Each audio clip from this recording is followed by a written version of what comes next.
Well, let's say fuck off and that's about it. How do you say that? Fire 2. Foyer 2. Fire 2. Foyer 2. Or something to that effect. In 3, 2, 1. Foyer 2. Hey. Fuck's sake. Idinahui. Welcome to Badger's Burrow podcast number 59. You're not welcome. Fuck off. We don't want you here. You may now leave. You can get permission to be in this fucking burrow. The podcast will remain spoiler free. I can only guarantee for about the first 3 to 5 minutes. Probably. Fucking it won't. No, it will because Oh, I forgot we were doing this today. because I've got a structure. Don't you worry. Oh, you've got a structure. Is it a Vic structure? Oh, spoiler. It could be. Oh. Now, welcome to the podcast. I want to kick off with the Games for Gold because we didn't have that info last time we did a podcast, but we've now got Games for Gold for October. Woohoo. So, Gone Home, console edition. Where are they home, fuck's sake? Whatever the fuck that is, I don't actually know what that is free right now, right up until the 31st of October. Oxenfree is still free, funnily enough. Ross, you played a bit of that, I think. I think I've seen you. No, Jess was playing it. Have you actually watched any of it? What is the game? What's it kind of like? Fuck knows. It's I think from what I caught when she was playing it, it's a sort of 2D.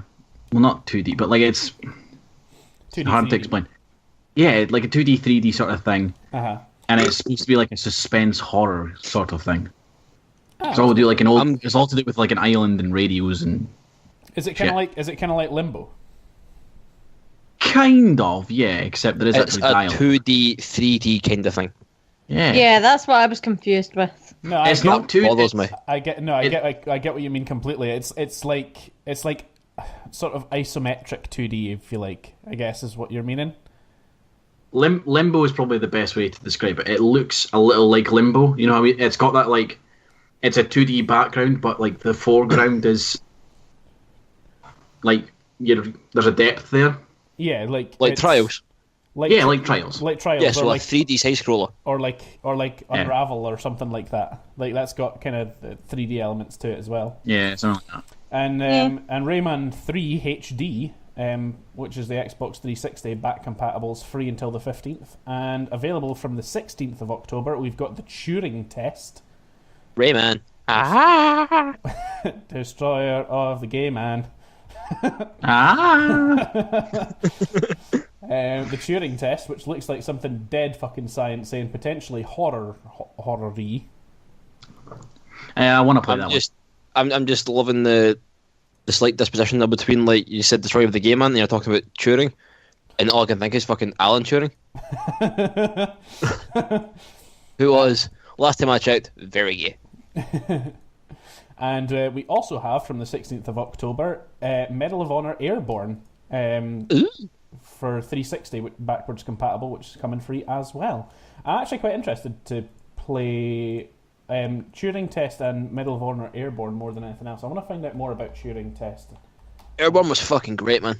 Airborne, I heard a lot of really good things about. So, I need the game, not the actual Turing Test. Lovely. It wasn't. It's a puzzle game from a first-person perspective. An international space agency engineer working at a research station located on Europa, one of Jupiter's moons.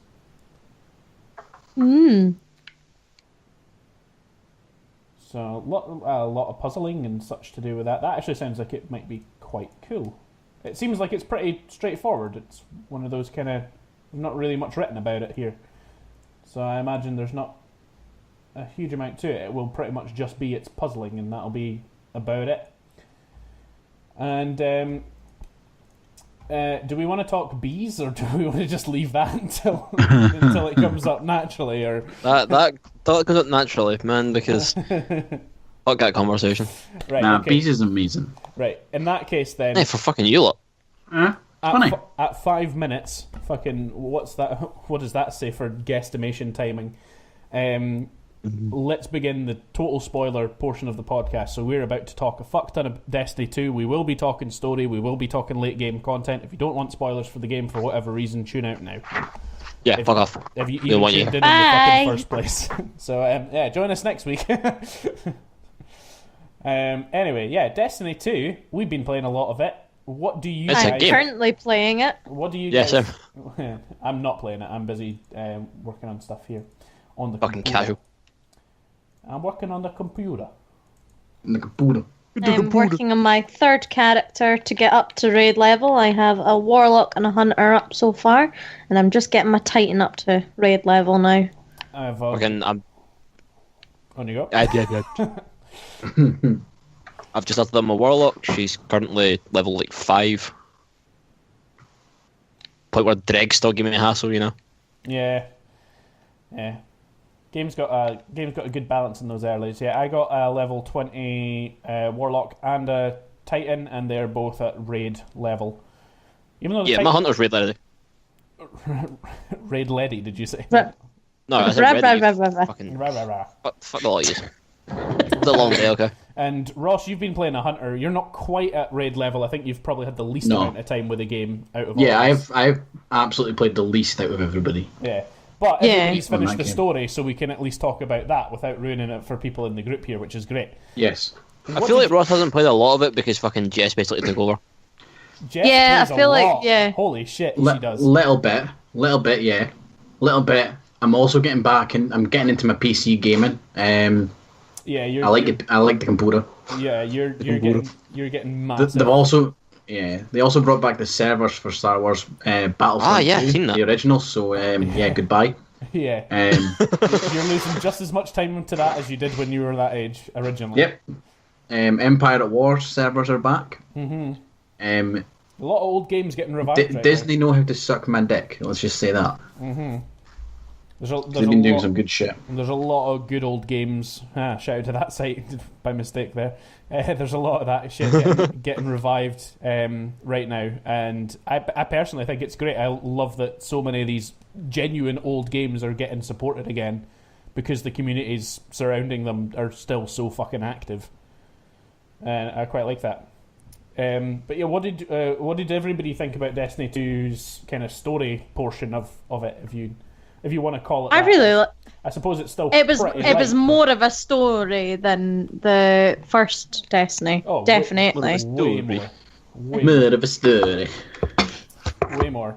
I kind of the one kind of almost gripe that I have about it is that there isn't really anything written in about like the other Guardians actually being able to have their light back and actually exist until They do mention it at one point. They do, but it's like it is it's very right near brief. it's very brief and it's right near the end. Like I didn't hear it on my first character until level 20, and I was getting my last subclass. Like because that's when the ghost mentions it that there must be others like us out there that have the light back.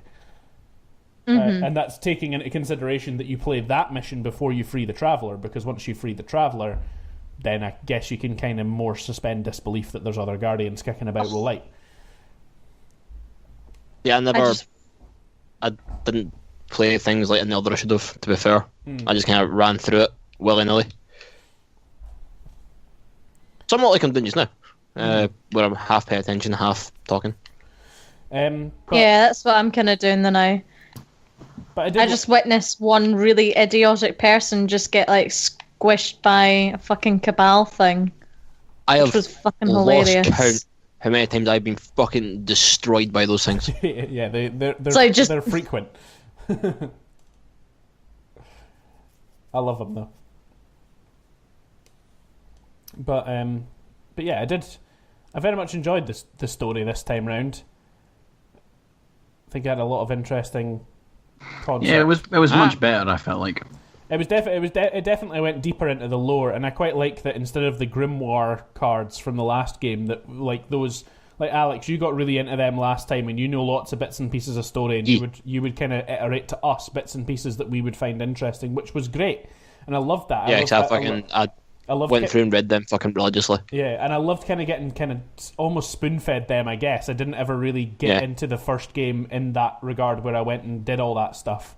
But it was great that this time round there's so many story elements that are handled by the main story itself and then by subsequent adventures, they're called, not even like side quests and stuff like that. Yeah. But the subsequent adventures explain a lot more about the universe and how it works. And there's also a lot of just like random scannable objects that cause conversations between all the kind of characters involved. You also got that whole, like, on a lot of weapons, or like exotic weapons, and like exotic related legendaries, if you hold down left trigger, you get the whole lore section about it. Yeah, you get what was basically the Grimmer card for it. Yeah, and you get that about all of your subclasses as well. It kind of tells the story of like how the subclasses were sort of discovered and how their power works and stuff like that, and it's way easier to get your teeth stuck into like the sort of nitty gritty elements of the universe. You know, I feel a lot less like you're powerful man A, go here and shoot lads. You know, I feel a lot less like that. I actually kind of feel like I have a backstory, a history with the universe, and like a new story to be had with this kind of that's new because iteration. Now you do. Just think about it, in Destiny 1, you were brand new, like, you had just been, like, found by a ghost. Yeah. You'd just been, like, revived. Yes. So you had no backstory at that point. What I liked the most about it was specifically the whole kind of thing where you start off as fairly powerful and then you lose that, which I think was a very good jump back into the game. Yeah. I think it definitely like they did that very well. It's a good way for folk who had never played the first one to actually get into the game properly. And it was what's also neat is the dialogue was different if you didn't already have characters in the game. Yes. Mm-hmm. Which was a very nice touch. Yeah, that is a nice touch. It's a good sort of thing. Like they really did. Fuck off, Scion. As much as like it was kind of like that thing of like when we all heard that like we were getting our light level and our power and all of our shit from Destiny 1 taken away from us completely, it was kind of like one of those things that some of us were meh about it, some of us were like it's a fresh start, but I think they did a really good job of hitting that kind of very, very pinpoint like nail on the head of getting... Yeah, I was kind of worried about how they would handle it, if I'm being honest with you. I was worried about it as well, and I think the way that they actually handled it by essentially combining all of your original efforts into that main body of story that literally kicks off within the first 15 minutes, all of that gets explained away within the first 15 minutes, and you're stripped of basically being this super elite, super amazing guardian that everybody, you know, loves and idolizes. And you get your chance at glory, and you have your power, and you really feel like you kick ass, even though you're like technically level 1 and technically don't have any power. And you really do feel like you can totally kick ass in that first section, and they'd make a really, really fucking good job of making you feel fucking useless after that because your powers get stripped away. Yeah, can we fucking... I'd done it my first playthrough with my Hunter, I'd done it again with my fucking Warlock. You know that bit when you just get everything back, or before you even get anything back, you know, you meet up with fucking, you know, spoiler, Hawthorne. The whole thing's a spoiler, you don't need to say it individually. I know, now. but it's wait, still what like... did you call her? Dot face? Dot face woman. The dot face bitch. Yeah. I'm Or pretty the bird lady. Bird lady, yeah. That bird freaks out whenever it's on my screen. Yeah, it's been doing that with me as well now. It's quite funny. Like, it just starts going into a full-on rave whenever it's on the screen. But yeah, I quite like that whole section. Like that section where your guardian sort of like wakes up in the city, and like your whole screen's red. Your guardian looks like he's on totally your last legs. Like I genuinely thought, as like consuming that for the very first time, like because I was like, we can keep our characters from the last game, but we can't. I was confused about it. I was like, oh, here's all my characters from the first game. Right, okay, I'll play this first section. Powers get taken away, my guardian looks like shit. he looks like he's about to die, I'm like, oh, right, okay, maybe they're actually going to kill him off, and then I make a new character, and that's how they write in like an up and coming. And I was kind of thinking that might be where they go, like where they went with it, and I felt like they could have done that as well. They could have, but that's how they get me to put down the fucking controller and not play the fucking game again. Yeah. I'm glad that they didn't. I'm glad that we did keep our original characters, because it does feel like, they carried over surprisingly well. Like, you had to do fucking nothing to keep them. They carried over instantly. Literally logged into the game. That was it. I only kept 2 of them, but that's because my Titan wasn't. I hadn't done barely anything on Destiny 1 with my Titan. Right, it wasn't even level 20, I think I'd gotten it to like level 18 or something, and then just didn't bother. But yeah, I remember all of my Destiny 1 characters got up to at least like they were level 40. I don't think many of them had a super high light level, but they had all gotten to that max, and they had gotten through majority of the story stuff with each of them, and they'd all gotten their 3rd subclass and stuff like that. So they had been through like a journey, even though the Warlock was the only one that had spent a considerable amount of time on. See, I think I had it's like all 3 of the original ones. Primary characters. Anybody want to go again? Yeah. I was being polite. I was waiting. I was going to let the boy finish. On Destiny 1, I had all 3 characters raid ready for Oryx. Yes. Which, when you compare to what I am now, is a fucking stark difference. Yeah. Considering I don't have a single character raid ready now. Yes, but the fact is, it's also worth noting that at that point, like, by the time fucking Odyssey came out, the game had been about for a long time, and we'd all had time to sort of go through and level up 3 characters at a pretty leisurely pace. Where at this point we're a little over under a month in, and we're at this point, so it's really not bad. I think in terms of like to compare the old game to the new game briefly, like the old game definitely had that loot treadmill system, is essentially like kind of what it feels like. You're just constantly in the process of getting new shit and fusing it into old shit, or just swapping out completely. I feel like the new game handles that system a lot better, whereas like the old game, I felt like it was just such a fucking drag. I would go on for every single day for a week, weeks on end, and felt like I was getting nowhere. Like it was minuscule, like maybe a light level or 2. Within a month. It was so slow until you could kind of build up slowly to do the next massive thing, and then you would actually see the big jumps coming in. See, that's... I get your point, but at the same time I can't disagree. I feel like while the progression in this has been admittedly a bit faster, it doesn't feel as significant. Like when I get a new sort of more powerful bit of gear, I'm just kind of like, alright, cool. That one extra bit of power, I'll infuse that in. Whereas I've previously, got to kind of agree with Alex. Yeah. I used to be like take for example when the Oryx raid dropped. When they had sort of overhauled how light and all that worked. Yes. Where you would go into the raid, and then if you got sort of a drop for every section in that, you would come out of that raid maybe 30 levels higher than you went in. Yeah. The first time. Yeah. It's with how the gear increments now, I don't feel like that's going to be a thing. Yeah, I completely agree with you, actually, because in saying that the loot treadmill works better on like a kind of personal and like one-to-one progress with the game, like you can go through, you can matchmake with a Nightfall weekly once you get to that kind of level, and you can do like your clan rewards, and you can do like your flashpoint of the week and stuff like that. All those. Don't get me wrong, the rewards from like Hawthorne for the clan stuff, that's been a decent jump. Yeah, they're always a really good jump, and it's even at that. I mean, like I remember doing strikes and sort of right after the light overhaul, and still coming out a lot of the time with like a higher level than I was, up to a certain point, obviously. Whereas in this, I went to a raid and I'll strike you, I'm just kind of like, all right, cool. I got another 275 helmet. I got another 2005 fucking hand cannon or whatever. Yeah, I'm sitting here like I'm not actually getting anything that's progressing my gear. Yeah, like I'm kind of sat around about that kind of thing. Like unless I get an exotic engram or get one of the things that comes up in your tracker, like you've got this like director now, which is kind of like a tracker for everything that you probably want to do.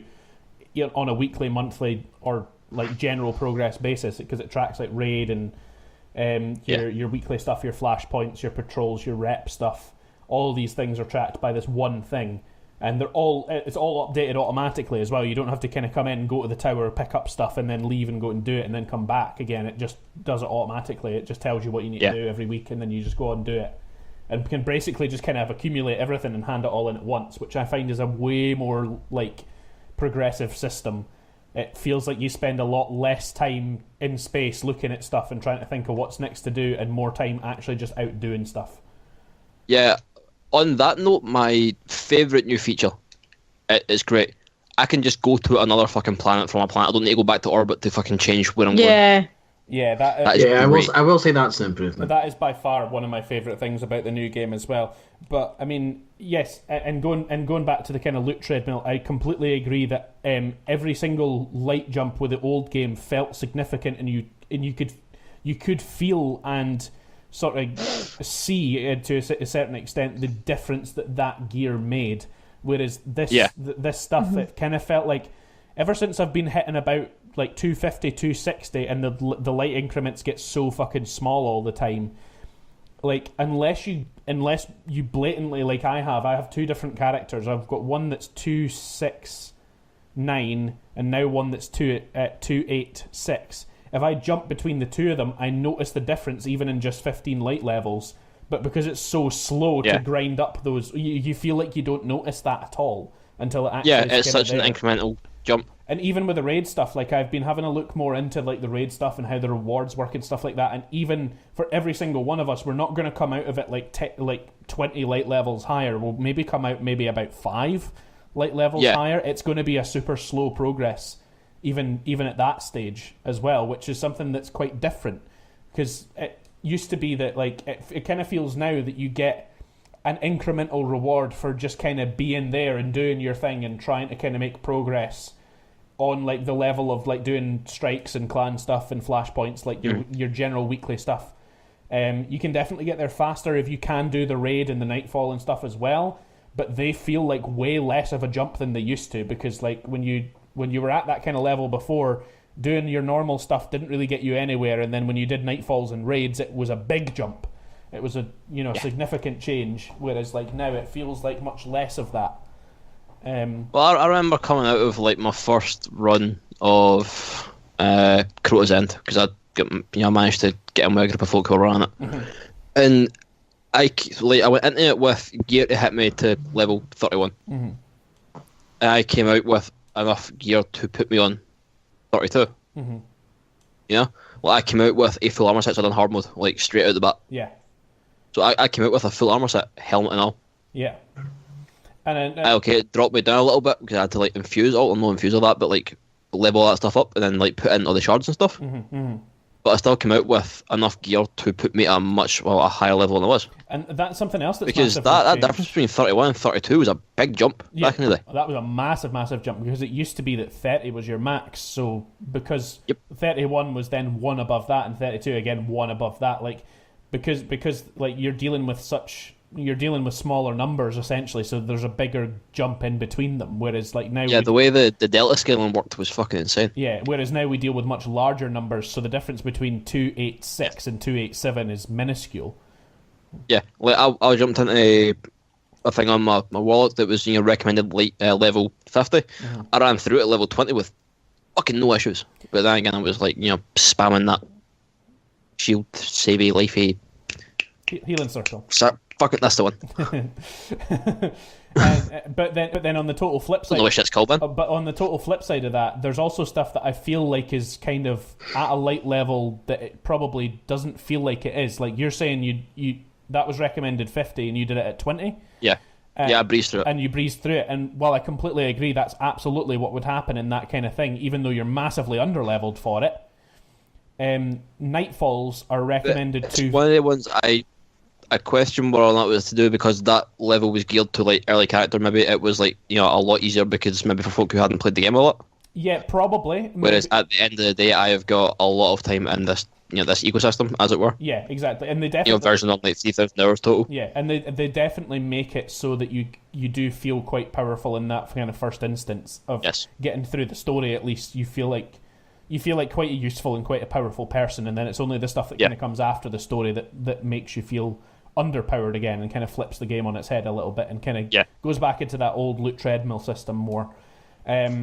Yeah, like I was playing through some strikes earlier on before I went out today, and it was like that's another point I'll come back to in a minute. Is the fucking strikes and Chris that works. So I'm not happy with that for the most part. But there was a guy in it who was like 190 odds, and like me and the other guy were like, I'm fucking 278 with that loadout, and the other boy was like 250 odds, and the two of us would seem to be having no issues with having to duck and hide every now and again, but like just overall like getting through it fairly easily. Yeah. The boy that was like 190, he was struggling, man. And it's kind of like the night, like again, this is where the kind of light recommendation thing doesn't quite sit right with me, because I just feel like they've kind of gotten it a little bit wrong, and I don't know if that's semi-intentional or not to kind of surprise you, but like the Nightfall. In the old Destiny, it really used to kind of warn you that this was a really fucking hard thing to do, and it felt like a fucking hard thing to do.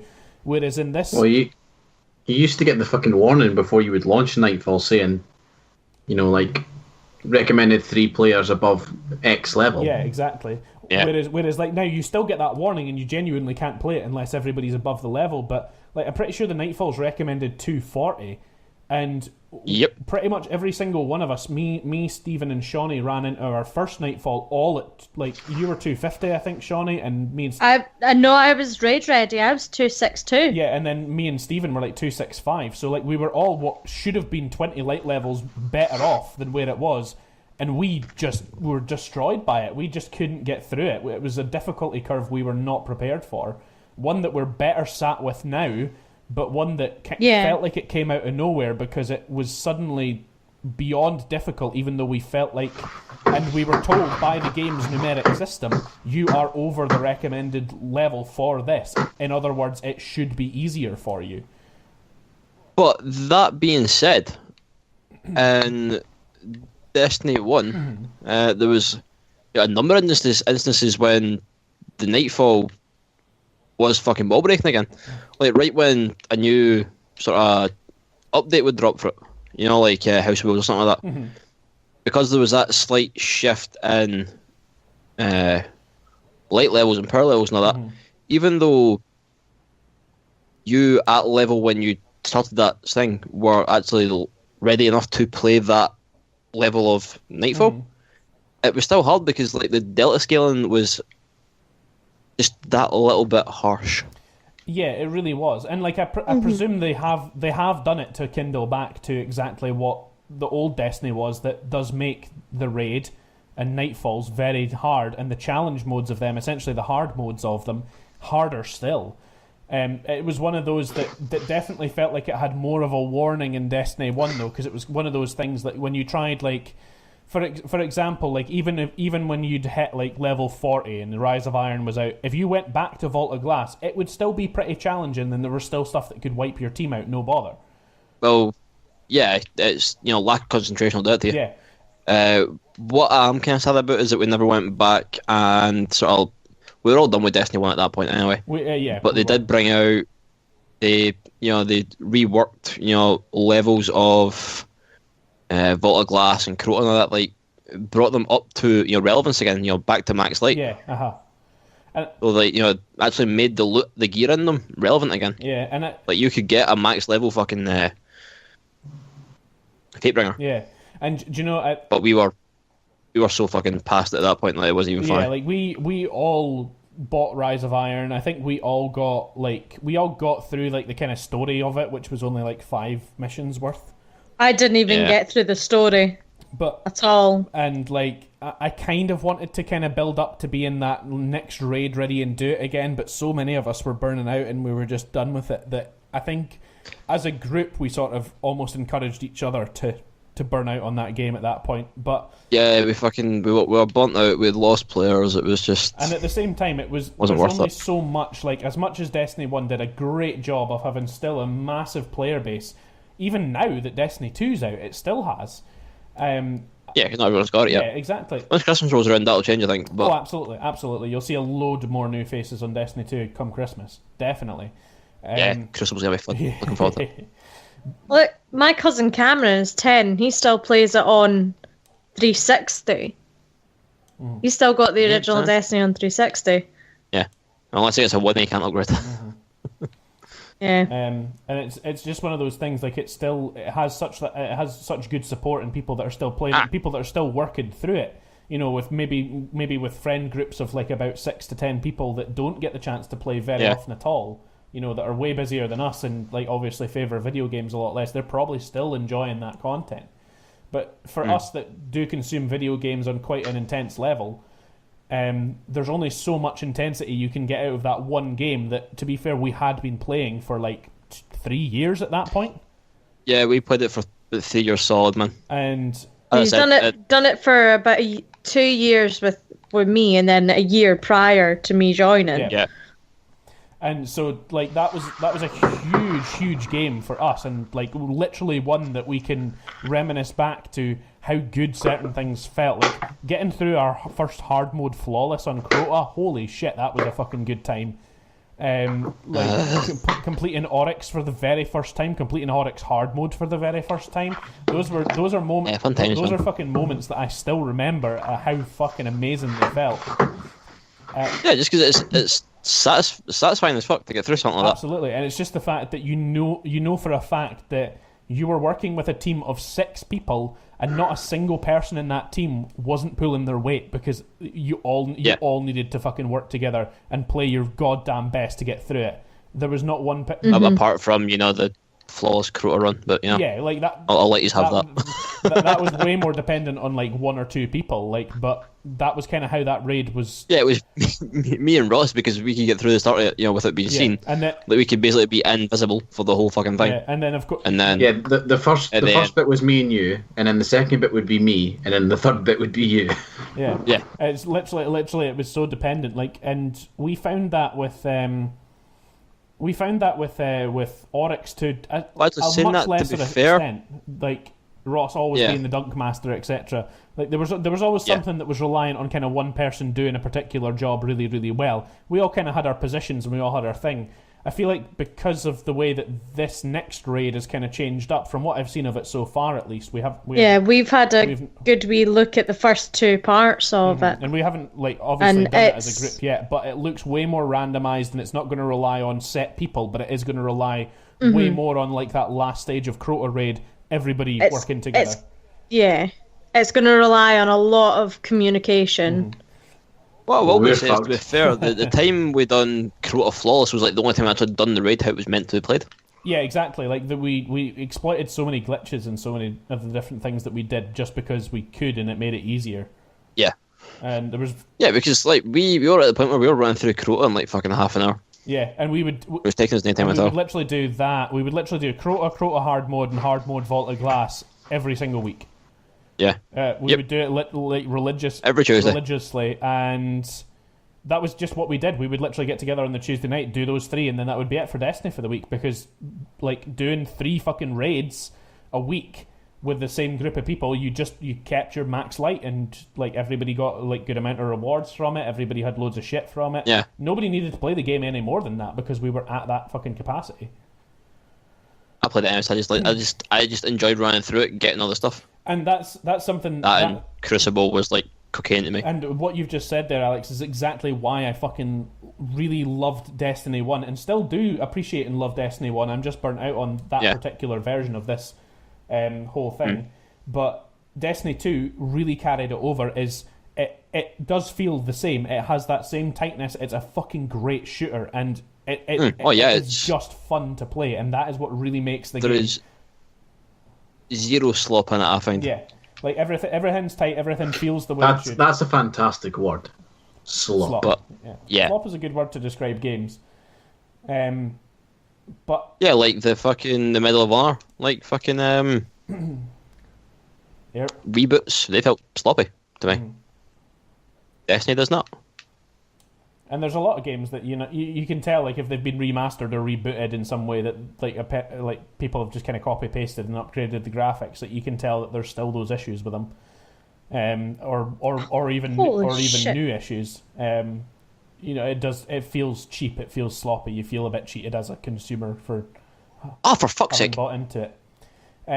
But like that is the one massive thing for me, is that no matter what you say about any particular part of Destiny, it's a fucking good game. It just plays so fucking well. Doesn't matter if you're doing the raid with like 6 people, doesn't matter if you're doing strikes, doesn't matter if all you ever do with the game is play the story and do a couple of patrols and have your time with the game in that and then kind of leave. The game is fucking great and it plays great, and no matter what you do with it, everything's a fucking good time to do. Yeah. Oh, my throat was going there.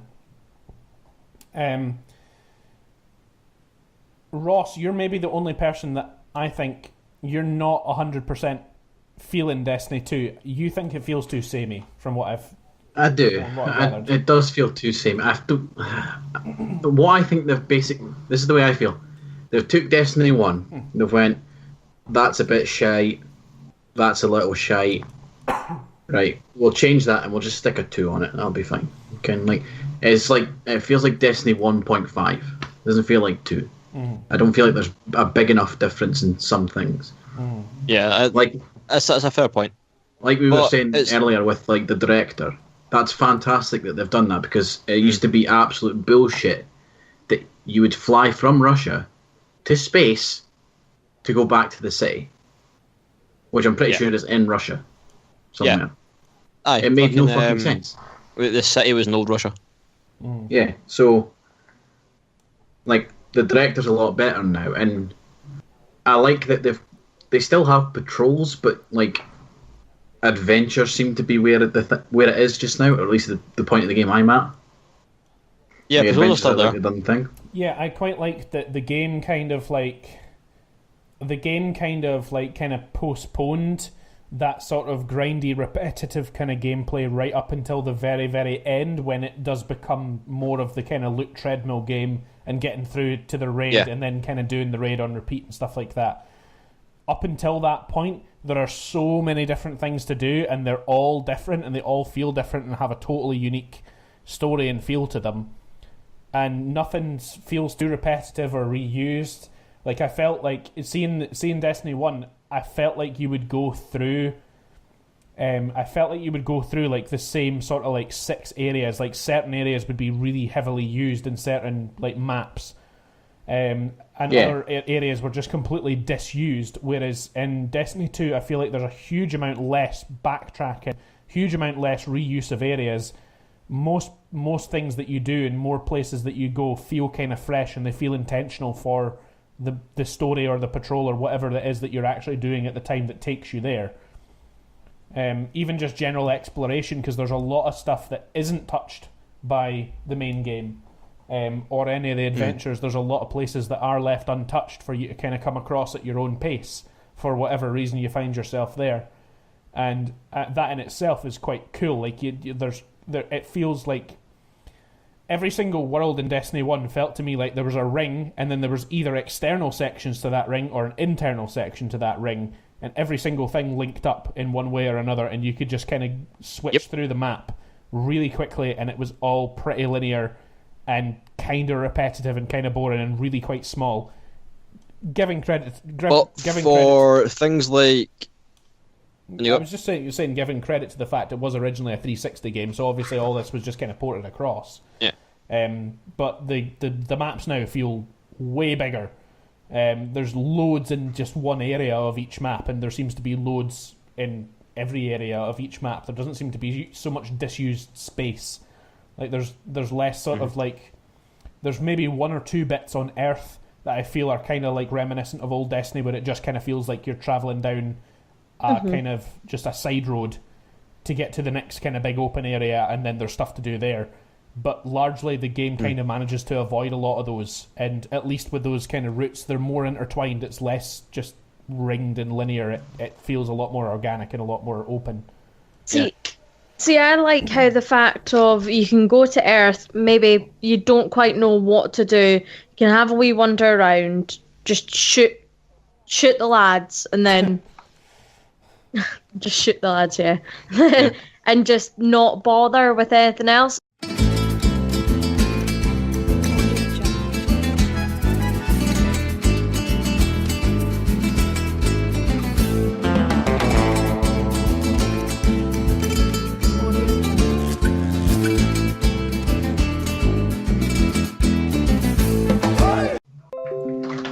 Technical difficulties there, we are back. Hey! Anyway, Shauni, you were saying shoot the lads. Yeah, you can just go about, shoot the lads, do whatever you want until you actually find a bit that's like, find something you want to do, whether it be like a public event, sliding into a chicken, stuff like that. There's also just a wee shout out to fucking Colonel Cage Chicken, because he's fucking cool as hell. Yeah. Like, that bit of a spoiler, but it's my favourite part of the entire storyline is this fucking chicken. Yeah. Yeah, I like that as well. I like that there was so much story to do with the actual Vanguard as well. Like, you kind of got to see them in action this game. Yeah, they weren't just standing around a table. There was a lot of them kind of... You actually got to see them do their, like, you got to see them shoot for once. Yeah. You got to see Ikora, Ryder Sparrow... You got to see no bomb the shit. Yeah. You get to see Cade with one arm. Yeah. Yeah. And there was a lot of points as well, like kind of going back to that beginning section with your Guardian being on the total back foot without his light not being able to be revived. Although I never actually have died in that first section, I'm pretty sure they make it pretty difficult so you don't. I died. did. I tested it with my Warlock, and they do just restart you from a checkpoint anyway. No, they restart you at the very, very beginning. Oh, fuck that. Yeah, it's proper trolling. They restart you at the very beginning. They tell you can't die. You can't fucking die. Yeah. Like, you know that bit, like, after you start get guns back and right before you meet up with Hawthorne, you've got an option. You can go across a log, or you can go round the wee sort of ridge. Yeah. I was, sprinting, forgetting that not get double jump anymore. Yeah. Tried to double jump that gap. I fell like a motherfucker. I did the same thing. Whenever a game gives you double jump and then takes it away from you, it's just unfair. Yeah. See, I got to praise for the fact that because a lot of the story sort of centered around who's really special when everybody's special, and then kind of flipping that on its head to kind of saying that you can be useful even when you're not super special, i.e. a Guardian in this case, but you can kind of be an everyday hero. It felt really good for the fact that even when you're on that back foot and kind of out in the wild and not sure if you would survive or not, and you're in that kind of section where you really can't die, story-driven, not being able to die section, you still feel like, you might not have your powers, but the guns still feel like... Motherfucker! The guns still feel like they do good damage. You kind of feel like, well, maybe you can kind of come back from this even in a small way. The normal people, quote-unquote, I think that's what kind of Hawthorne says a few times, that they get by without the light. They get by without being able to be revived. They live on the edge, as it is. Can I just point out what a hypocrite she is, though? How so?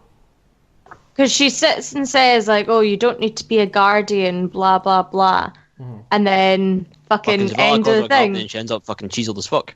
I know. She fucking creams herself at the thought of being a Guardian. Yeah. Like that. Yeah, like that. Like that. Yeah.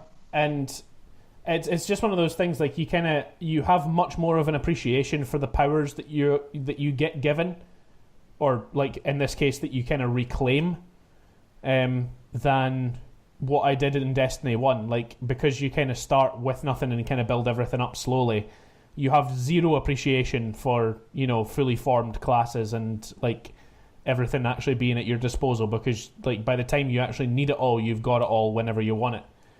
Yeah, see, that's the issue I'm running to my Warlock right now. Mm-hmm. Like, I have not yet got a melee ability. Like, I can melee. Obviously, yeah. I know exactly what you mean, though. Melee, the leveling is a bit weird, where the melee comes dead late. It works about the same as it did, but roughly level 8. You start getting melee abilities. Mm-hmm. That's the way it was in Destiny 1. Mm-hmm.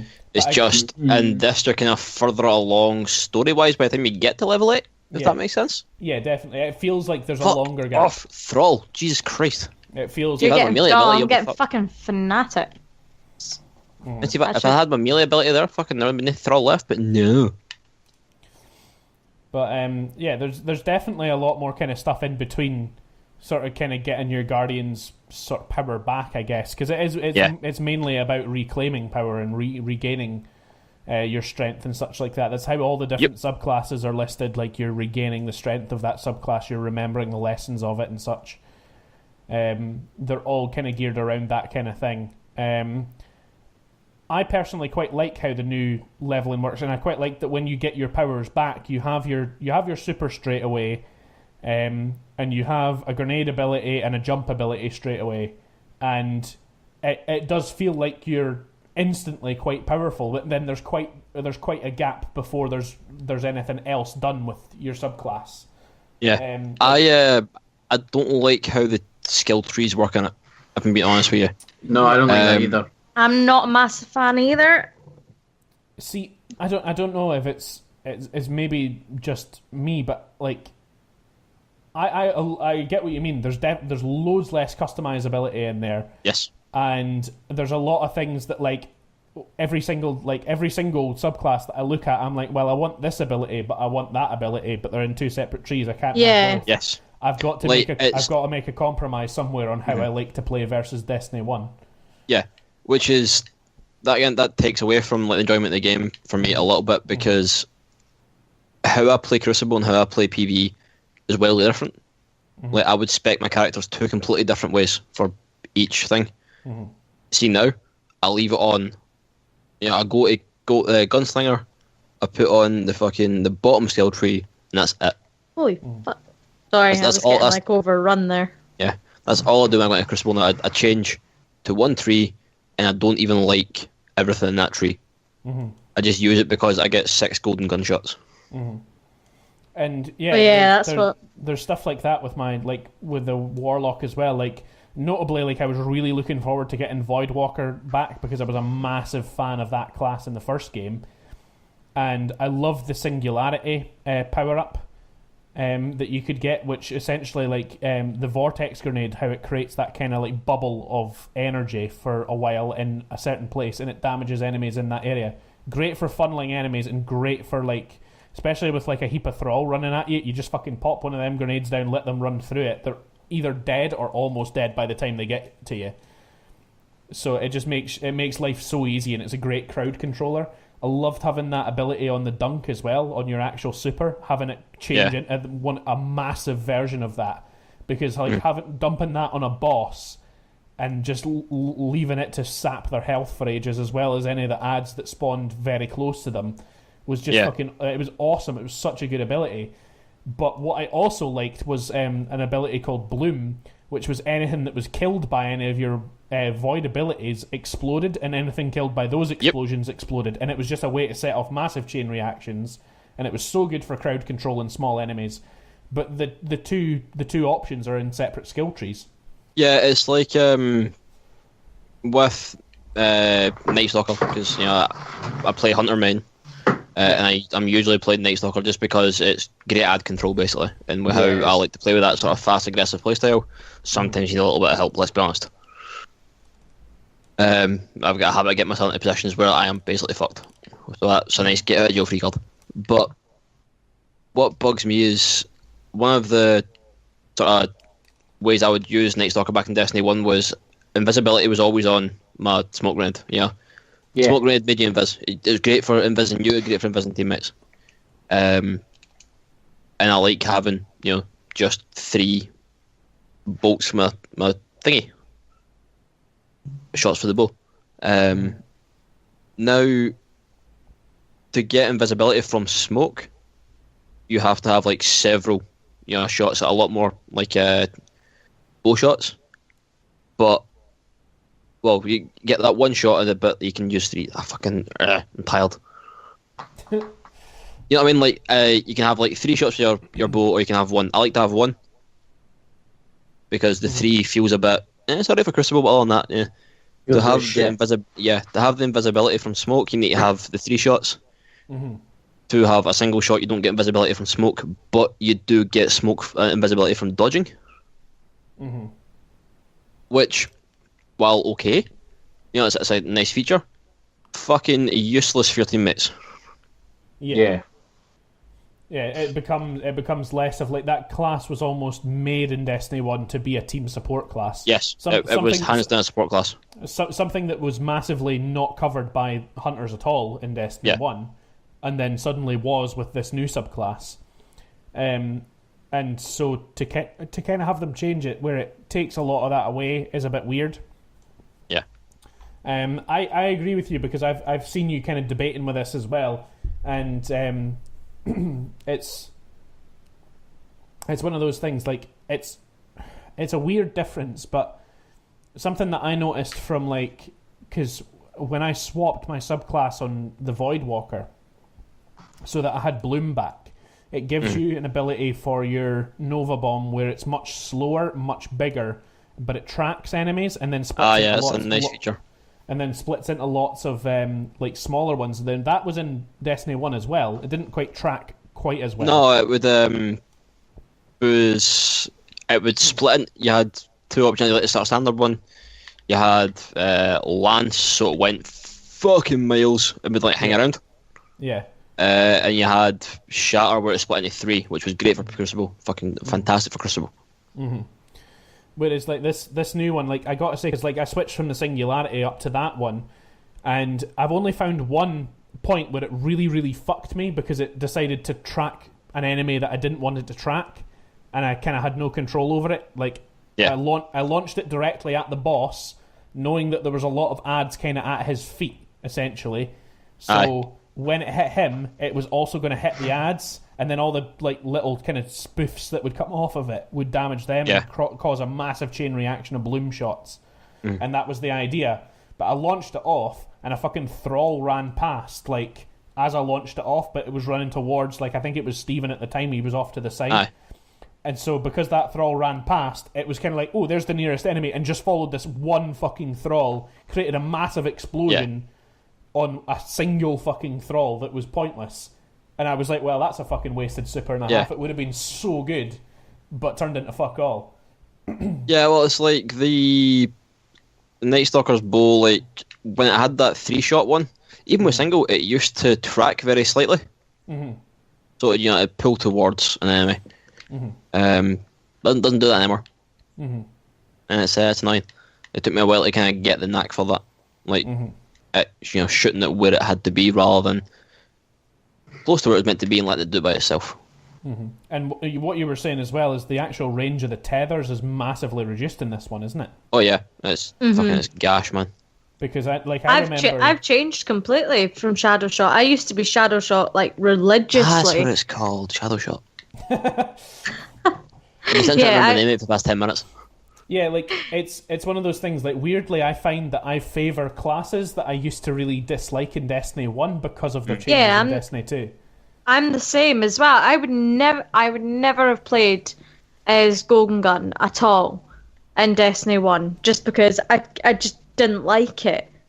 But now I'm finding myself using it pretty much all the time. Very rarely do I use anything else, unless I need something solely for ad control. Then I use my arc. I don't like the arc. I can't read. Yeah. See, for me, the changes in the Warlock class. I still love Voidwalker because I've always loved that class. I always used to play the Sunsinger. It used to be, but it's now Dawnblade, and it doesn't have the res ability and stuff like that. And I thought like taking that away would maybe make me dislike the class. but holy shit, they've made some fucking amazing changes to that class, and I love playing as... Dawnblade's a decent class, man. Dawnblade's a fucking great one. I love that. I also like that it gave you the new subclass as like your standard one when you fucking first get a light back. Yeah, I like that it did that. It gives you something brand new, kind of off the bat, almost not quite off the bat, but pretty much straight away. It gives you the newest thing, so you spend a decent amount of time playing around with it, and then if you don't like it, you've got your two kind of retro ones to kind of go back to, but they're not quite the same. Yeah, but they're almost cannot the same. stand the fucking the new arc subclass for the hunter. Cannot fucking stand it. I've been a bit kind of wary about it because Shauni really likes it, but for the most part, the changes that I've seen kind of seem a bit pointless for it. What one do I like? Sorry, I missed that. I was busy. You quite like the new arc one. Like you quite liked playing with your staff and like doing arc shocky stuff. Yeah. Yeah. The one that's really surprised me though is like I've got a Titan secondary. Only way that I would ever have played Titan in the first game was to play Defender with a bubble. Yeah. That was the only subclass of that I really liked because it was team based. The only I like that subclass again. I don't quite so much like the Captain America style shield ability that it gets this time round. I don't know if why. If you hold rather than just pressing for your super, you can bubble. Yeah, you can bubble. Yeah, I've got that set on mine, and I use the bubble probably a bit more than I use the shield. But it was one of those weird ones that I was kind of like I was playing with it, and I was like, it's not a terrible super, but it really doesn't feel like a very good one. Like the bubble is still definitely the way to go with it. I felt like the shield was a good way to actually give that subclass a way of using a super that was offensive rather than just defensive. So it's quite good to have a kind of capability there. But I feel like with the amount of damage that you can do, and because you are limited to melee range, and it's not like you get like an overshield or anything with it, you just kind of put yourself in a really difficult situation unless you're well timed with it. Yeah. And the shield throw can either go really well or really poorly. I often find that because you have to kind of melee a lot with that subclass, if you choose to use the shield, you have to kind of throw the shield first and kind of hope you get a good shot with it. Because by the time that it actually comes back, the super's nearly ran out. Sometimes you can get a second shield throw out. Otherwise, unless you've got that perk on the separate tree, you're not getting an extra shield throw out. It's very difficult to get a couple out. It's kind of like a one-shot deal almost. Yeah. But I still quite like the bubble, and I still quite like the way it plays. I kind of like the wall. I play with it very differently based on what subclass I'm playing. But I actually find that I like the Arc Striker as my subclass of choice for Titan, which is really strange because it's the one I fucking hated the most. It was so fucking useless almost in the first one. Because you had to put yourself in such a bad position to use it, and then it was like literally a one-shot deal, and you could miss with it so easy. Yeah, but if you nailed that, you felt like a god. Oh yeah, absolutely. Like when you got a fucking like. I keep going back to fucking Crossroads because it's what I've played a lot of. Mm-hmm. When you were in, like, say, Control, for example, and you wiped out the full team with your super, you felt untouchable. Mm-hmm. Absolutely, and that's the same way you probably still feel now. But that Arc Striker, like, you start off with a slam, but you can do extra slams. You can now just run into people and bash them. It lasts a fair while now, and you like the ability that I've got set on mine is a very aggressive one where the more kills I get with it, the longer it lasts. And every time I do a slam, it leaves like a kind of shock wave almost in place where it constantly damages people that come into that area. So it's like I can kind of like run up and slam the boss. I know that I'm going to take some damage, but then I can kind of jump out, leave that pool there to damage him, and then generate a fuck ton of orbs by slamming ads at the same time. It's like it's way more diverse than it used to be, and I really didn't think I would like it. I kind of feel like the Hammer class for it used to look and feel a lot cooler, whereas like now it seems really reserved just to kind of like you sent like the animation for it and everything looks a bit kind of dull, I guess. Yeah. I don't know if it's just because like there was way more leading up to like actually getting a hammer in the first game that it felt a lot cooler once you had it. But in this one, it's kind of like, oh, look, got a hammer. I'll throw a couple of them down. Nah, it's done. Right. Yeah. On to the next thing. It's also got a lot less team support than it did before. To be fair, Hammer Titan didn't have that much power. It very much wasn't a sort of team-based subclass. It was very much a, I'm just going to go wreck shop now sort of thing, you know? Yeah, absolutely. Yeah, Ross, I'm keeping an eye on it. Good. You can do that? Okay. Do what? No, just what you said popped up in a notification on my Xbox. Ah. But yeah, it did have a kind of team aspect to it, at least, though, because the sunspot thing was quite good for generating a bit of extra kind of damage for your team. Oh yeah. Whereas that's a little, like, the sunspots are a lot smaller and they're a lot harder to pull off now. They're way more sort of like specific, I guess. It's not just like, oh, I'll cast it and it's right there and it's huge and everybody can use it.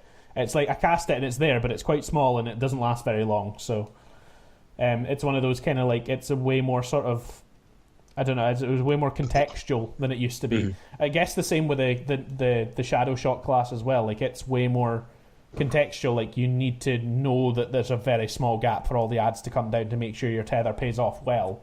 Yeah. Or at least if you've got the 3 to spread them out over like a kind of smaller area to make sure that you get as many tethered as possible. It's a bit more contextual that way. Yeah. I don't know if it's just kind of because I played Warlock a lot more, I feel like there's a lot less changes with it. But it seems to be the one that kind of changed the least. Like, the Stormcaller subclass still pretty much feels exactly how it used to. Yeah, you're Palpatine just wrecking shop and Stormcaller, that's it. Yeah, and Voidwalker, for the most part, feels pretty similar. There's a couple of wee changes that I kind of like and kind of don't like. Yeah. Dawnblade is a massive change, and I love it. I absolutely love that class. And ultimately, I think it's really well put together. I think all the classes now are actually quite well put together. Yeah, pretty solid. Yeah, everything's dead solid about the game. Like, I genuinely am enjoying it, and I can't fault it too much. I'm not burnt out on it yet. I feel myself slowing down on it a lot more now. But I think that'll pick back up again once we actually get raid ready and get everybody in and start doing the raid, not regularly, but at least, a couple of times. Yeah. And kind of get into that. And I just really hope that what they learned from Destiny 1, which was to kind of make all the old content still relevant for when new content drops, I really hope that kind of comes back with not such a big gap this time. Like if we're going to make the jump up to, say, they bump the light to 400 or something with the first expansion that they drop, I would quite like to see a new challenge mode of the old raid. And to be fair, like, see when it went from Vault of Glass to Crota, Vault of Glass was still tricky, and the gear was still relevant. Yes, yeah. Like, while the weapons were a little, the armor not so much, but the weapons were still usable.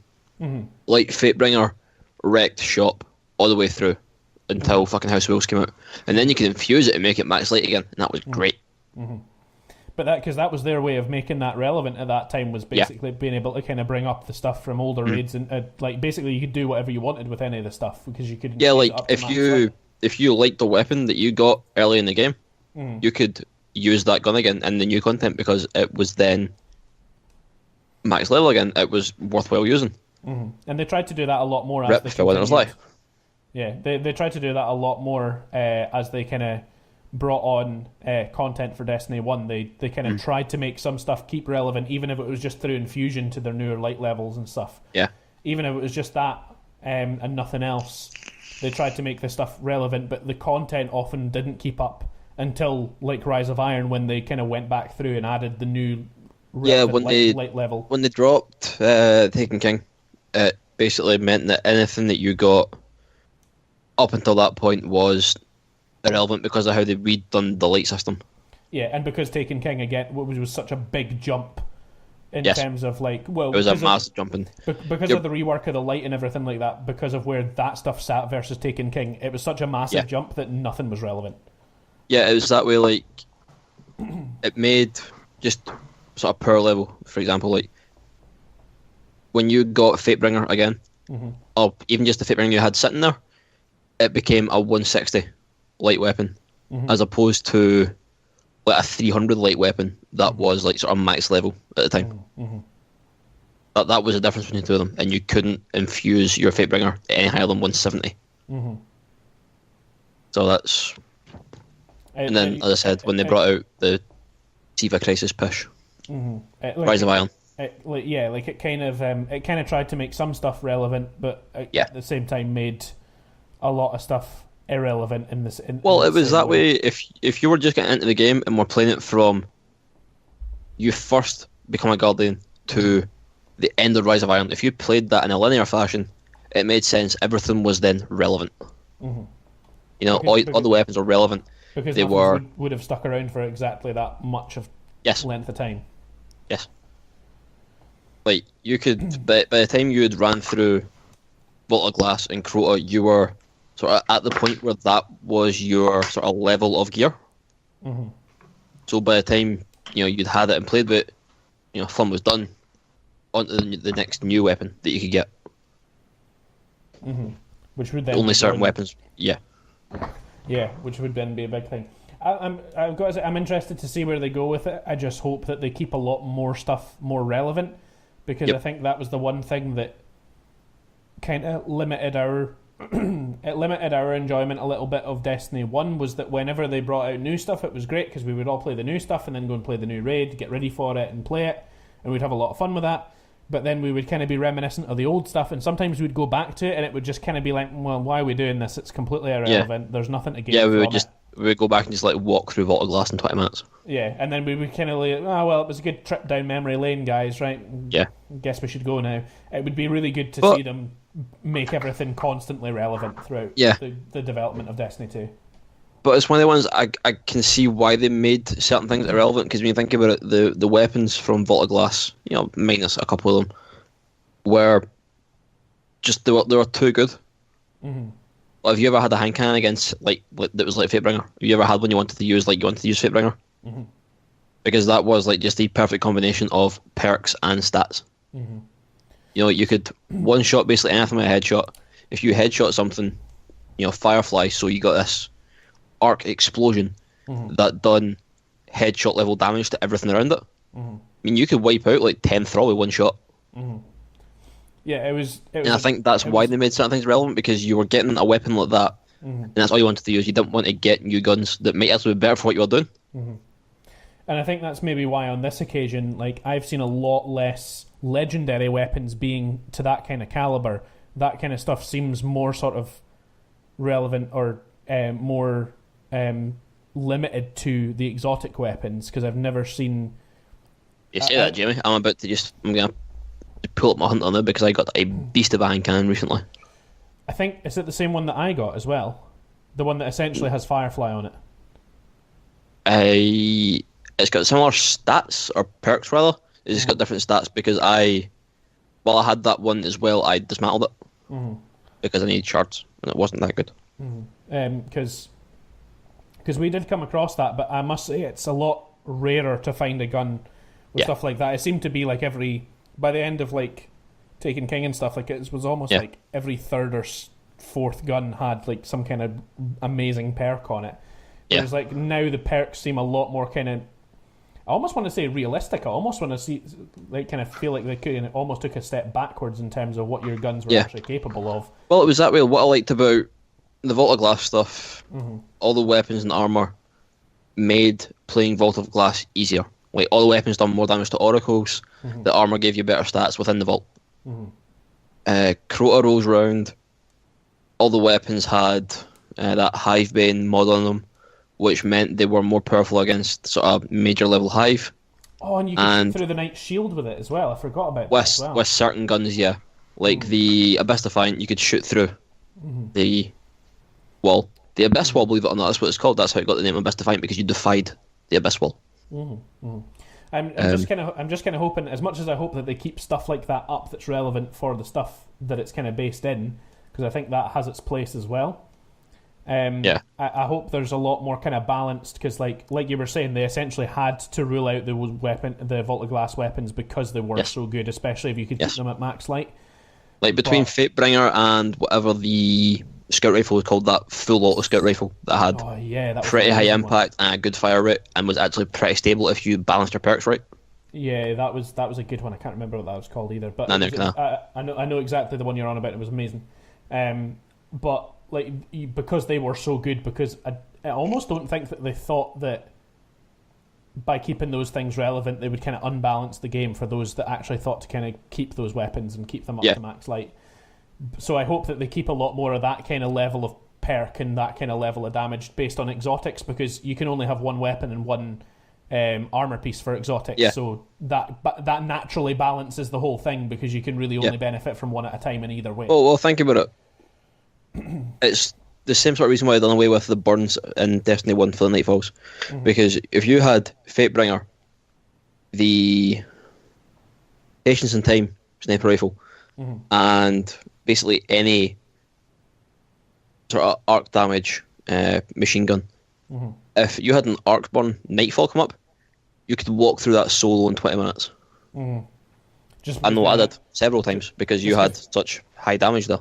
Yeah, just because the amount of damage you could put out, and it was an amazing thing. I quite like that they've changed, kind of like, it's not quite burns, but they've kind of changed how those work, and I quite like that. Very quickly, because we are pushing time as well. I like it. We're over our time, but I'm kind of letting us run because we probably have a lot more to talk about, but we'll kind of. I'm just glad that because we're getting to that time, we probably wouldn't need to discuss the bees. Oh no, we need to discuss the bees. Oh no, yeah. End on the bees. End on the bees. We got to end on the bees, right? Right. Anyway, just very quickly before we come off Destiny completely, new weapon system. You don't have to earn the perks in the armor. You don't have to earn the perks. There's a lot less customizability there. But how do you guys feel that works? Do you think that that's a bit better or a bit quicker? I like that when a weapon drops, you don't need to worry about leveling it up to figure out if it's going to be worth using or not. Yeah, I like that as well. You can literally stick it on, try it for like 20 minutes, and then decide whether it's infusion fodder or not. Yeah. I'm not sure on what I think about it yet, to be honest. You probably haven't had enough time to play around with it yet. Because the thing is, because I'm at that point in the game where like the game is trying to level me up, I'm not sticking with one particular bit of gear for any length of time, so I'm just not giving like any upgrades the time of day. Yeah, that's what I did as well with shaders. Yeah, like it's when I don't like how the shader system works. No, they are. No, I'm not a big fan of that either. I prefer one shader for all. It's not so much that. I quite like that you can colorize individual parts of the armor separately. Yeah, I like that you can shade your weapons. Yeah, I like you can shade your weapons, but I'd rather be able to shade my entire outfit all with one shader, rather than having to like earn the shader back and worry about how many ones of that shader I have. Yeah, like my armor's mismatched as fuck right now because I've not got a full set of the shader that I like, but it's also that thing as well as I might get a chest piece that I like the look of better than what I've got on now. Yeah. And then not have that shader to put on it, so I'm not using my shaders. Apart from on like weapons. See, I've gotten to the point where I've used mine because I've sat with the same armor sets and I've been playing the game so much that I've got multiple copies of the shaders that I like. But it's just because I'm at that point. So I've shaded all my weapons, I've shaded all my armors on both characters, and I love how they look and I love how they play. But it's one of those things where I like that you can shade the weapons, and I like that the exotics have really cool customizable like sort of things to them as well. Yeah, the ornaments.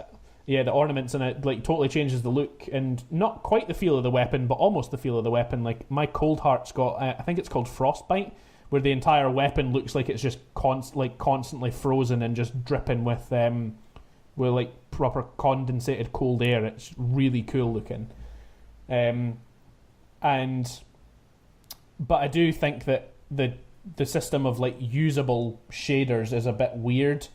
I would still quite like that when you got a shader, you had the shader, you could apply it and unapply it as many times as you liked and chop between all of them. It was fun that way. Like I loved that, like Chatterwhite. Let's just be honest, Chatterwhite, hands down, the best shader that was in the game. Again, came from a lot of glass. Who knew? I'm not counting Glowhoo. I would say in Destiny. Oh, okay, that's fine then. Glowhoo was great, but for different reasons, because I liked having a neon green fucking warlock. That was fucking awesome. Or sorry, neon blue. But like, I do like that all the shaders are quite different. Like, you can have like super shiny parts of armor. You can have armors that's the same color but not as shiny, and like weapons that are shiny and not shiny, stuff like that. Like, I've got my warlock decked out in like gold, black, and think there's bits and pieces of red and purple in there as well. Like it's just it's a mash of that kind of color, and it's a legendary shader from Tess, who doesn't like to give out them shaders. It's not very easy. It's not very easy to get a full armor set worth of them. No, it's not. But it's quite rare that I've actually got. I think I've colorized a full armor set, a sparrow, and a weapon, and I still have 5 of them left because I've gotten them so many times. But yeah, see, unless I want to use fucking either Metro Shift or Vanguard Magnus, I really can't shade a full set of armor. Especially not. Yeah. Well, I've got a ton of Dead Orbit's Fate as well because go Dead Orbit. But the new Dead Orbit shaders aren't that nice. I preferred Revenant. That was a great shader. Just have a full Black Guardian. That was awesome. Yeah, I like the new Monarchy shaders better than the Dead Orbit ones as well. Yeah. The red and the gold really kind of looks pretty cool, and if you use it on a Titan, it looks like Iron Man. It's awesome. Yeah. See, I'm one there's of the, a legendary shader called Golden Trace. That's gold and carbon fiber. It looks awesome. Sorry, Shauni, on you go. Sorry, no. See, I'm the person who likes very odd colours going together. Like, I really love Future War Cult because it's orange and blue. Oh, yeah. And then, like, I love Watermelon because it's green and pink. Watermelon. Watermelon on like Hunter Cloaks is great because like they look green, but when you sort of move your character, they get kind of iridescent. Awesome. I quite like that. Well, a lot of the legendary shaders that have like I think they've all got shine in the name, but the ones that like really properly polish up and shine, they look very different depending on the light that you're in, and it can create a completely different aesthetic. They're very cool. I love the system. I love individual armor colorizations because I do actually kind of use that a little bit. There's quite a lot that I'll kind of chop in and out of different colorizations and different armors. But I have to agree. I wish that the shader was like a get once, use as many times as you like sort of deal. To actually play around with the customization a lot more, because you can't really think of what the armor would look like if you kind of colorize different bits, different colors. Because you use all your shaders up just trying different combinations, and then you have to wait until you've. Oh no, you can preview it. You can, but you can't preview it against other bits of armor. I suppose. If you see what I mean, like you can't see, like I can see what this individual bit would look like, and then I can try and imagine that versus all the rest of it, but I can't colorize the whole. You can, if you preview the shader, I think it colorizes your whole set the same color, so you can it does. So you can have a look at that, but you can't really get a proper aspect on what it's going to look like until you actually apply it and play around with it. And by that point, you just waste your time and waste your money and shaders. Yep. Anyway, to finish up, bees. Fuck. Buzz buzz. Bees buzz. Do they know? It's. I'm glad you all find like joy in that story because it's not something that I remember fondly. We remember it very fondly. In saying that, I remember very little about it, to be fair. Yeah, funnily enough, me too. Here's what I remember from that night. We're playing Battlefront. Yes. I had about half a bottle of Kraken left. And within maybe an hour and a half, I had no Kraken left. You know, it was messy. Basically, I somehow don't know why started thinking about bees. Now I like bees because bees are pretty cool. Look up micro photos of bees; they're actually pretty cute. They get big eyes and they're all fuzzy. It's awesome. And I was sitting thinking, like, do bees know that they buzz? Which is a fair point. Like, do they know that they make this noise as they fly? Turns out they do. They can hear each other. They've got a single sort of tympanic membrane on their bellies. It's awesome. Bee science. But what then followed from that whole like do bees buzz was me just talking to myself on our group chat about how I hoped bees knew they could buzz so they could hear the nice things their bee friends said to them.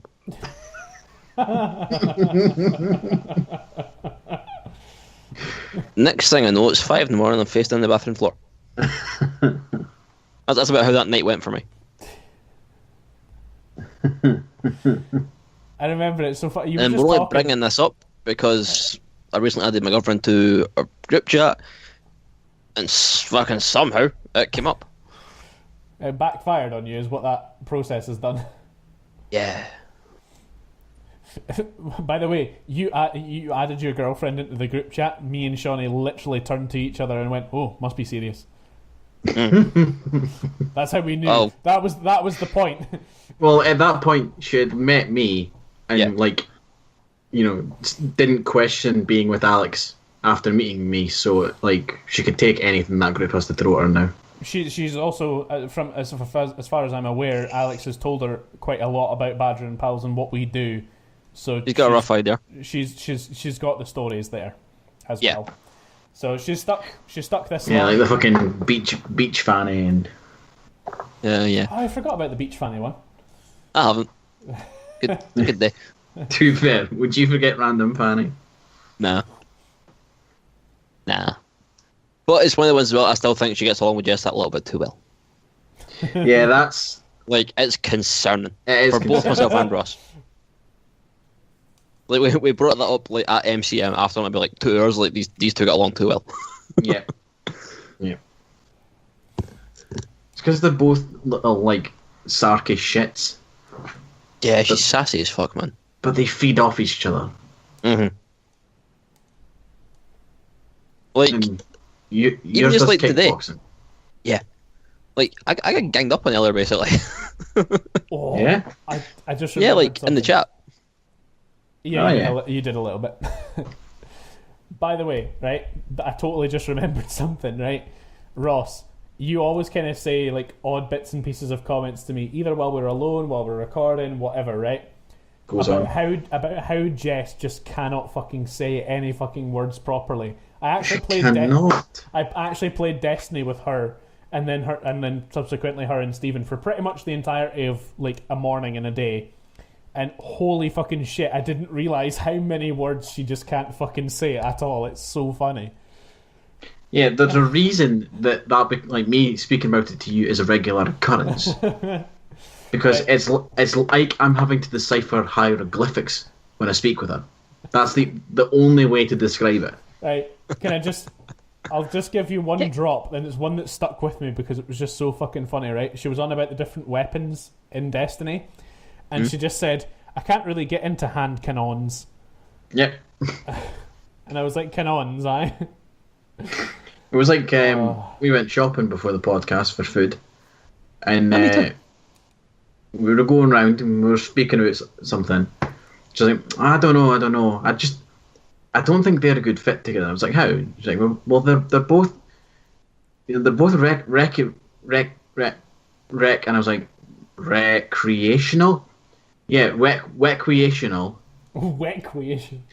And I was just like, just fucking stop. Just fucking don't even try and say that word. It's just when she puts random R's on the end of words at the end of an A. Yeah. Yeah. Like Asder, Coster. And it's constant as well. It's not certain words. It's every single thing that ends in an A. It's how she says. It's how she says burger. She goes burger. Yeah. Have you got any roll? She'll go. Have you got any rolls in for burgers? And I'm like, burgers, And she's like, fuck off. It's one of the things that I do think quite funny. Talking to is how she'll go from proper West Country to oh yeah, full on Chukter like that. It is quite snap. Shauni does it as well, but she kind of goes from sort of Glasgow twang to Chukter. yeah. No, I don't. Yeah, you do. No, you do. You do. You do. If your mom's in the building, you fucking do. What's funny is when I hear Shauni's mom say something like this in the background, I'm sitting there that is the most sense I've heard all night. That is the most understandable voice I've heard the full fucking night. Here's something that really quickly, by the way, I can't fucking get over with you, by the way, Alex, right? Aye. I'm so used to hearing you through a headset when your microphone's right at your mouth and everything like that, right? I'm so used to hearing you, I get used to that volume. When you're in person, you actually speak so fucking quietly. Holy shit. You're really quiet in person. I just fucking cannot hear what the fuck you're saying, and you speak so quickly, and sometimes I'm just like, yes, definitely. and I've not a fucking clue what you've said, but it's so awkward to Here's ask the for thing. like the fourth time. Even my parents, who have known me for the past like 25, almost 26 years, fucking 26 next week. Fuck. Happy birthday. They still don't catch what I'm saying a lot of the time because I don't speak loud. I speak really fast. I don't enunciate. Right. Anyway, probably time to wrap up as we encroach on about the hour and a half mark. So. Aye. So right, if you've enjoyed the podcast, check out the channel for more. One day we'll get the website back up and running, and we'll let you know. Oh, maybe. But yeah, if you've enjoyed, make sure and subscribe because we do podcasts every 2 weeks and Let's Play every Friday. And we'll be back in 2 weeks' time with news from RTX London because that's where we'll have all been by then. Not me. Not Alex, but me, Shauni, Ross, and Jess. The Jess ones who probably are in the content enough enough content for it to actually matter. But Jess probably still won't come into the podcast to talk about it. Well, maybe. We'll see. You should. I'll sub out, get Jess in for a We'll change. just gang up in That'd be cool. the hotel room. Yeah, well, we did consider that. Actually, on that note, Ross, stick around after the podcast. We need to talk RTX plans and travel with you. All right, okay. If you've got 5 minutes. Yeah, we've got 5 minutes. Right. Bye, everyone. Bye.